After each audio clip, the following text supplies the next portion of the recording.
welcome to another Wargame review from theplayersaid.com. My name's Alexander. And I'm Grant. And today we're taking a look at a very old game, respectively, called Battle Cry. The exciting Civil War battlefield game. We have to add in that tagline. Oh yeah, they put it in there for That's the way they did that in the 80s, though. It was... And this wasn't even in the 80s. It was in the... This was literally 2000. 2000. So this game's 20 years old, and it was from from the old Avalon Hill, which was called the new Avalon Hill at the time. Yeah. But yeah, this is an older game, been around for 20 years. This is a Commands and Colors game. Mm-hmm. This is the very first one, so it hadn't morphed into that system yet where they all have that kind of title. And before we talk about this, I would like to give a shout out. It was Ryan Heilman who provided this to us. It was very generous of him. Yeah. He heard that we were working on a project to try and play all of the Commands and Colors games. And this is what we just hadn't gotten a hold of it. And he, I think he has a little side hustle where he does trades and trades and sells and older war games. And he sent us this very generous gift. So yeah, it was one of those very touching moments because I think we got back from WBC and we were at Gen Con. And I think we came home and had a package. And I was like, oh, what a total shock and surprise. So thanks, Ryan. That was really, really nice. I'm sure we eventually would have found it. Yes. But thank you. That hastened this project along. And really, I'm going to say this is a classic game. It really is a classic. Yeah, honestly. Well, and it's the father of this whole system. This was the very first one. From this sprang all those other 8 or 10 volumes that we've enjoyed significantly. Yes. So yeah, this was the first one. So, it's a Civil War game. It is a 2-player war game. It is very easy to pick up and learn. Yeah, you have different parts of the battlefield, your center, your left, your right. You have a command card. You have command cards that then coincide with activating units. They have a certain amount of movement. They can battle. Pretty simple. What's nice about this one is it has the little miniatures as well. Oh, just adds so much to it. And, some of the later volumes have kind of sticker blocks. Others do have minis as well. Memoir but these 44. are really nice 1/72 scale miniatures in kind of a hard plastic with really good detail. There are games they release nowadays that wouldn't be this detailed. The pale in comparison to these. Yeah. When we opened the box, I was like, oh, dang, these are really nice. Well, and some of there's like a couple different sculpts for... like the cavalry units, and then there's leader on horses. Just, really well done, and it adds to the theme, the immersion, and the cool factor. Gotta be honest, we like miniatures. We're suckers for miniatures. And it gives you that game/toy factor, right? Yes. I'm playing a game, and this one plays very quickly. You sit down. 40 minutes we were done. 40 minutes, maybe a little bit more for some of the big ones, but really not really. Because all of the scenarios have the same victory condition threshold, which is 6 flags. And that keeps the games concise and, rewards you proactively going and doing things in certain situations as well, which is nice. It's a good, clean system. Now, we've played a lot of other C&C games, and they add a lot of other different bits and pieces or go in certain directions. Yeah. But it's refreshing at times to just play just like this simplest version of it. I actually felt that way with the coin games because we kind of played those in reverse. It took us a long time to play Andy and Abyss, and when you play that first one, it doesn't have all the extra stuff, so you're playing the real core and the idea of the game. Yeah. And I felt that with this one as well. Just move my units, shooting. Yeah. And sometimes, I'm not saying that has happened with the coin series or the C&C series, but sometimes a series will innovate so much that it really doesn't resemble much from what it started from. Which can be very cool. Yeah, but once again, innovation is not a bad thing. Yeah. Changing is not a bad thing. But I think this system shows me that they, in general, carried almost all the same mechanics. They just added in some very cool parts in the other things. Everything that is in this, I believe, is in every single other game. I would agree. They've just added bits and pieces, or different just economies, how a thing works. Yeah. But if you played any other C&C games, I mean, this is it, right? Yeah. It's really easy to learn. The game's playing about 40 minutes. If you've played any of the other games, the rules take like 5 minutes to learn. Yeah, it's not a real in-depth system.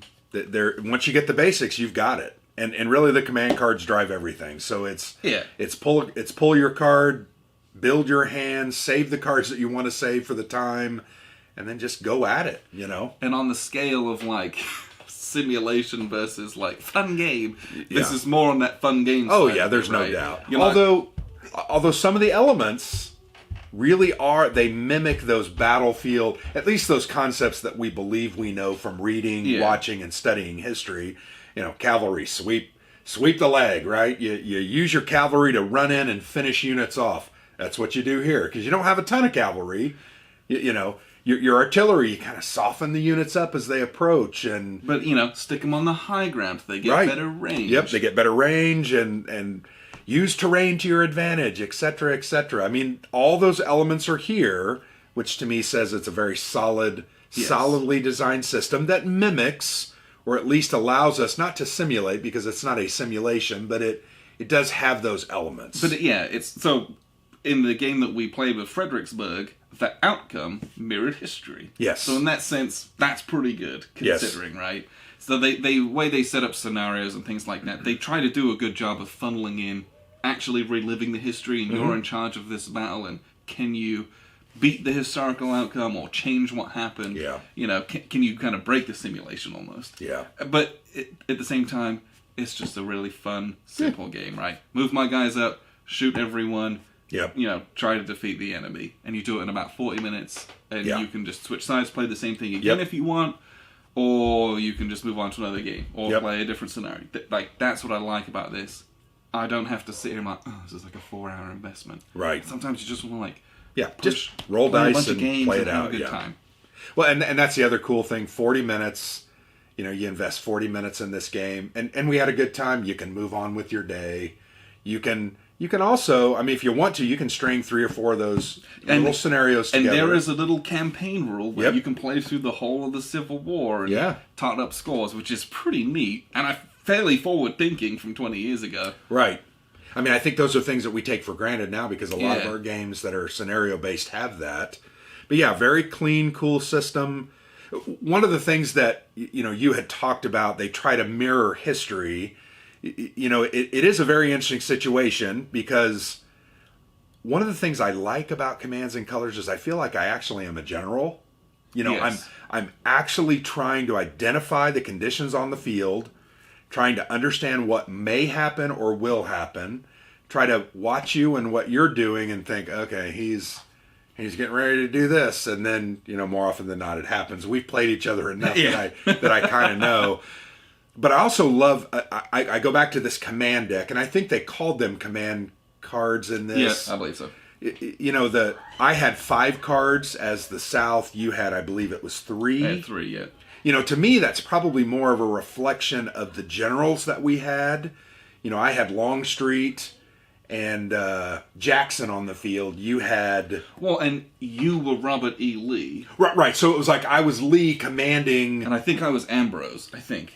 Burnsides. You were Burnside. So a lesser general, let's say. And it was like, you know, the action that I'm trying to do, I'm just trying to like rush forward and attack you. Right. And you're in a pretty strong defensive line north of Fredericksburg. And so how they stack those command hands, it really does that. Like, I'm like, I don't have a lot of options, but I got to do it. And you're like, okay, you can be a bit more careful of arranging what you've got and set up for some contingencies and things like that, which is, it's really neat how you can boil all that down into a 40-minute game. Well, and it's very, that's why I think that's what my point was. It's very interesting that you can put that much complexity of thought into a very simple playing game. Yes. And to me, that's a very good hallmark of a solid game. And we know Richard Borg's a great designer. I mean, he's done how many volumes of this? 10, and they're all different and they're all fun. But that speaks to its staying power and why we like it. Yeah. They play quick,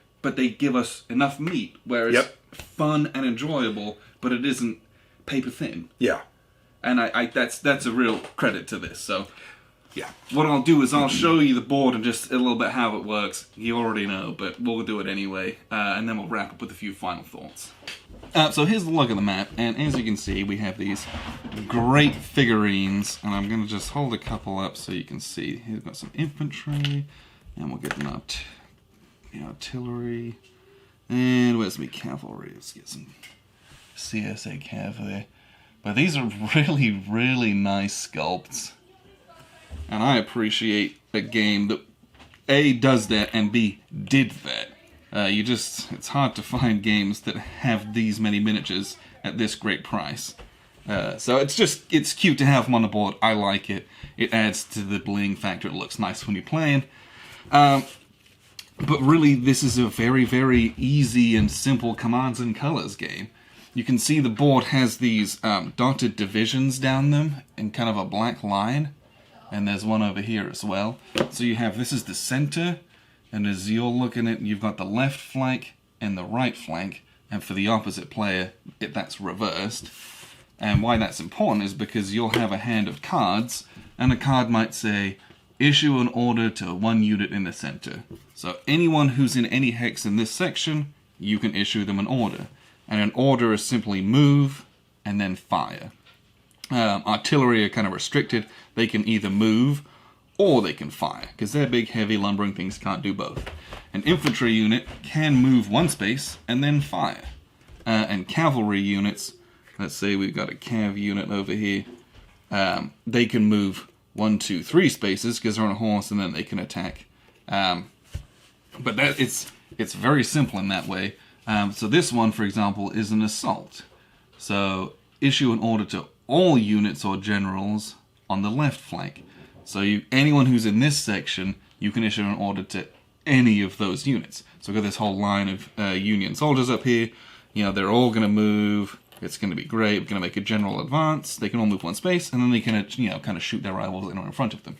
Again, really simple. You'll have a hand of anywhere from 3 to 6 cards in this game. There are some special ones where it's like all-out offensive, where everyone gets to do something, or force march, where you can double move and then attack. There's some really neat ones like fire and hold position, where any infantry and artillery, you can issue an order to lots of them. They just all bang shoot. There's one that's like you have a sharpshooter and you just pick a general and roll a die, and it's 1 in 6 chance they get killed. But that's a sacrifice of battlefield movement. So when you play those kind of things, there's some good kind of strategy and tactics to think about. But you move everyone, then you do all your shooting. And your shooting is really simple in this one. It's based on range and on unit type. So a cavalry unit, for example, they can only attack adjacent to them, and they always roll 3 dice, regardless of how many horses are in there. And a cavalry unit will start with 3. So we got 3 there. So they're going to roll 3 dice. If they lose a guy, they will still roll 3 dice. Other games changed that, where you roll dice based on number of guys present. But this one doesn't have that. So you just roll 3 dice. Let's say they're attacking the artillery, and you roll the dice. You're looking for the artillery symbol, which looks like this. And we did not roll any. We rolled a man, so that's a miss. But we did roll 2 flags. And a flag is a retreat. So they have to retreat 1 space, and then they have to retreat 1 more space, and that's going to take them off the edge of the board, which is them routing, and they're eliminated. So that's actually very, very good in that instance. So that's, tactically speaking, you want to, if you can push the enemy close to their edge of the board, it's really easy to start routing their army and defeating them. Let's take a look at these infantry units here. So infantry units have rifles which shoot at range. They would shoot 4 dice, 3 dice, 2 dice, and 1 die. So they're because they're not melee only, they're going to roll based on range increment, which is pretty neat, but it's easy to remember. And again, it's not affected by the number of units there. It is affected, however, by their general who's with them. So they're going to roll 4 dice against this CSA unit here, +1 for the general. So you can see this game gets pretty bloody pretty quickly, and it also keeps it going at a good clip, and why it's quite fast. So we're going to roll the dice, and obviously don't do that. We rolled a man, so we're going to kill 1 infantry. We rolled a crossed saber, which is a wild hit, always hits, and we rolled a retreat as well. So this unit's in total disarray and has to move back. So that's pretty nice, but you can get some really good rolls. The dice faces are important. So you have 1 flag, you have 1 crossed saber, you have 1 artillery, you have 1 cavalry, and you have 2 infantry. So really, against infantry, you've got this is a hit, this is a hit, and this is a hit, and this is a retreat. So infantry on infantry can get pretty bloody and a big swirling mess pretty quickly. Trying to take out cannons, you'd have to roll a cannon or a crossed saber, and then a retreat's going to knock them back as well. But it's harder to defeat cavalry and artillery than it is to defeat infantry. So when you start, if you're charging the guns, so for example, you move your little infantry unit up here, this cannon's going to shoot 5 dice at them, because cannon have a very long range. They shoot 5, 4, 3, 2, 1. So they're going to shoot 5 dice on their own, and they're going to blast the infantry, so that's 3 hits and a retreat, and all of a sudden you're like, oh no! And just this guy left. And when you kill the last guy, he's the little standard bearer, he's got a flag, that's a victory point to you. When you get 6 flags, or standard bearers, you win the game. It's very, very simple in that way, but you do get this really great hand management, and sometimes the cards are mean and it's out of your control, where if you don't have any guys over here and you only have cards that activate guys over here, it can be pretty frustrating. But that's this whole fog of war and command, and I think it works thematically really well in this game because they didn't have field telephones or radios, right? So it's more likely that you'd get a situation like that than something like the more modern ones. It feels a bit more realistic that that's a kind of thing that could happen. So that was a look at the board. What we'll do, we'll wrap up here with a few final thoughts. So that was a look at the map, and map is a strong word. Yeah, it's a board with a bunch of hexes on it. Yeah. But you can see the game today, like if you buy any of the other games, you get the same stuff in the box. Pretty much. You get your large hex board divided into 3 sections. You get the same terrain tiles. Mm-hmm. It's different units, it's different situations, it's different campaigns, different eras, but the system has a longevity which I appreciate. Yeah. It means jumping from game to game is really easy as well. Well, and that's something I know. I remember, what was our first volume that we played? Was it? My first was Memoir. Yeah, we played Memoir, and then I think I played Battle Lore. Yes. And then from there, we started playing like Napoleonics and Ancients and The Great War. The Great War, Red Alert. So it's interesting to have seen the system really stay generally the same, but try to innovate around the topic that is... Yes. And it's made for very interesting and fun games. I've enjoyed every play that we've ever had of all of these systems. Now, there's some that I enjoy more than others. Yeah. We'll talk about that. We're going to do a ranking video. But I still love the concept. The command deck is always my favorite part. This one seemed to have, as we were going through the cards, there were more of those very simple probe cards that were like, activate 1 unit. 1 on the left or 1 on the right, but it wasn't or, it was different cards. Yeah. And you had brought up the fact that you thought in Memoir 44, they kind of went away... They used that, but it was a little different. Yeah, so it's really interesting playing this, seeing, like, you can see, they've transformed that. The game that is mechanic. Evolved. So instead of, like, in this game, you literally have it's move 1 unit on the right. Yeah. Like, that's it. You're like, oh gosh, that's punishing.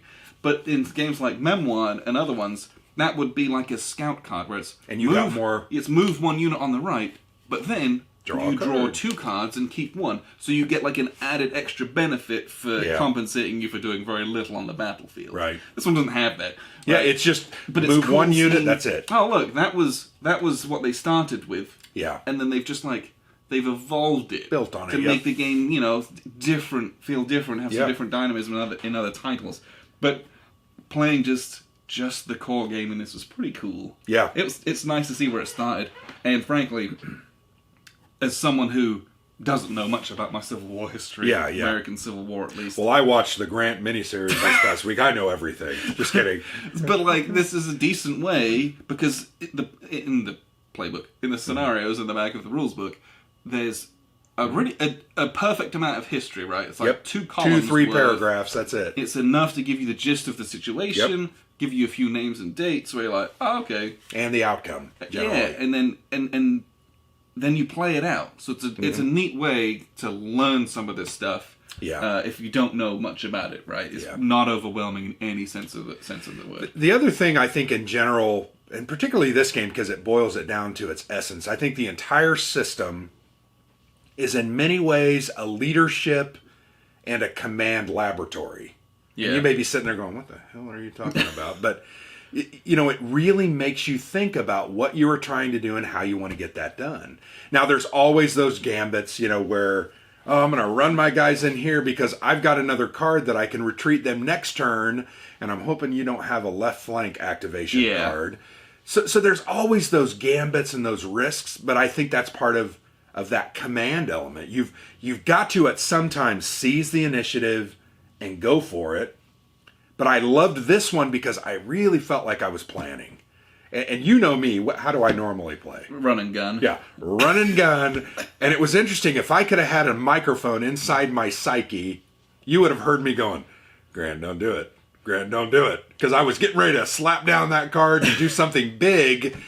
But my minor moves really set me up for some major moves later. And I really felt that in this volume. Now, I felt it in all the volumes, I'll be honest. Napoleonics has a lot of that, where you really got to put your plan together. Ancients, it's a long line. You kind of just run at each other. Yeah, that one's more about keeping your battle line integrity. That's more that's very important. Yeah. But yeah, in these ones where there's a bit more dynamic movement in the battlefield, that kind of stuff is more important. So I don't know. That was something I really felt from this volume, and I think that's very interesting. And enjoyable. This is a good game. I really liked this one, and I didn't think I was going to like it. I really thought, I'm not going to like it as much, because some of the other modules have so many more options. But this is great. I was interested to see, going into it, like, how simple it was, and maybe, you know, how many, like, improvements that they've made. Yeah. But it's really, I mean, it's just like pure commands and colors. I agree. It's really great. It's really playable. Yep. It's entirely recognizable. Yeah. I'm glad it's not like, oh, this is what became commands and colors. No. It's just this is just commands and colors. Yeah. And I was glad and relieved at that, and it was really fun to play. Well, as a man that loves vanilla ice cream, this is vanilla ice cream, but damn, it's good vanilla ice cream. It's like vanilla bean or French vanilla. It's not just the Kroger brand ice milk, you know, that's got some vanilla flavoring in it. They don't know what Kroger is. Right. Whatever. It's a shop. Anyway, this is a solid game. You can play this and really get a lot of satisfaction out of it. Yeah, it's some of the commands and colors games have got a lot of stuff added onto them, and it slows them down. Takes a lot longer to play this. I remember playing Memoir was my very first one, and I played it with my brother, and it was like 40 minutes, and we switched sides, and it was 40 minutes, and I was like, dang, that was amazing. Yeah. Because, you know, wargaming that we played before was like tabletop miniatures. Yeah. It was 4 hours ordeals. Yep. And I was like, oh, this is amazing. Mm-hmm. And some of the other ones haven't been that quick. And I'm like, man, why aren't they like that? Yeah. But this one was. It had a really good pace to it, and it was like done, and it was over. Yeah. And I really like I can, you know, we can play a big game. Oh, we can squeeze in a game of this. Yeah, absolutely. I love being able to do that. It's harder to squeeze in something like Tricorn because that game takes a bit longer. A scenario like this would have taken 2 hours because it would have been. I mean, you keep those lines and it's really just a different and you focus. Roll far fewer dice. This is a freaking dice fest. Yeah, my gosh, the Cannon were rolling pretty much 3 and 4 dice every time. Yeah, it's so and that's I appreciate that. That means it has a really good staying power in a collection because it fills a good role. It's also this is an older game, but it's not like hard to get. Yeah, I was actually looking on Board Game Geek like 6, 8, 10 months ago, and there's several copies that are available. And they're not it's not like they're $1,000. It's like $40, $50. Yeah, $50, $60, I think is what I saw. It's not bad. It is available, so if you're interested in the system, check it out.